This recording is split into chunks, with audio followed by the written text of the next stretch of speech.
সরকারি চাকরি অনেকের কাছেই যা আকাশের চাঁদ, অনেকের কাছে সোনার হরিণ। একবার পেলেই জীবন হয়ে যায় রঙিন। কিন্তু এই সরকারি চাকরিও যে গলার কাঁটা হতে পারে তা এখন হাড়ে হাড়ে টের পাচ্ছেন সৌদি ক্লাব আল ওরুবার কিপার রাফি আল রুয়াইলি।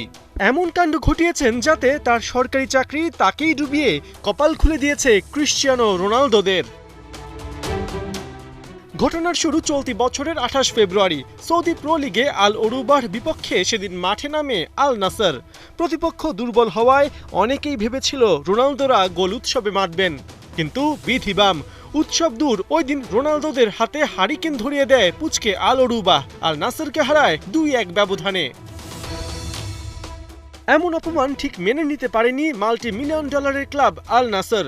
হারের পরপরই গুরুতর অভিযোগে তোলপাড় ফেলে দেয় ক্লাবটি। প্রতিপক্ষ দলের কিপার নাকি সরকারি চাকুরে। শুধু অভিযোগই না, আল নাসর বিষয়টি নিয়ে যায় দেশটির ক্রীড়া আদালতে। মাসখানেক আর্গুমেন্টের পর আদালত আল নাসরের পক্ষে রায় দিয়েছে।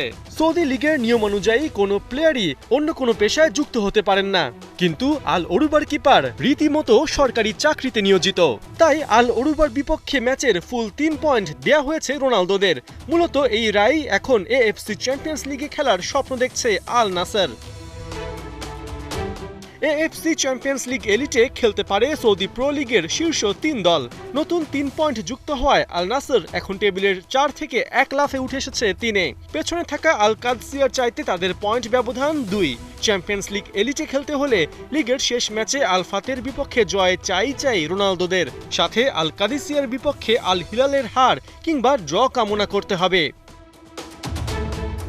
তাছাড়াও চ্যাম্পিয়ন্স লিগ এলিটে খেলতে পারা আল নাসরের জন্য আরও একদিক থেকে লাভজনক।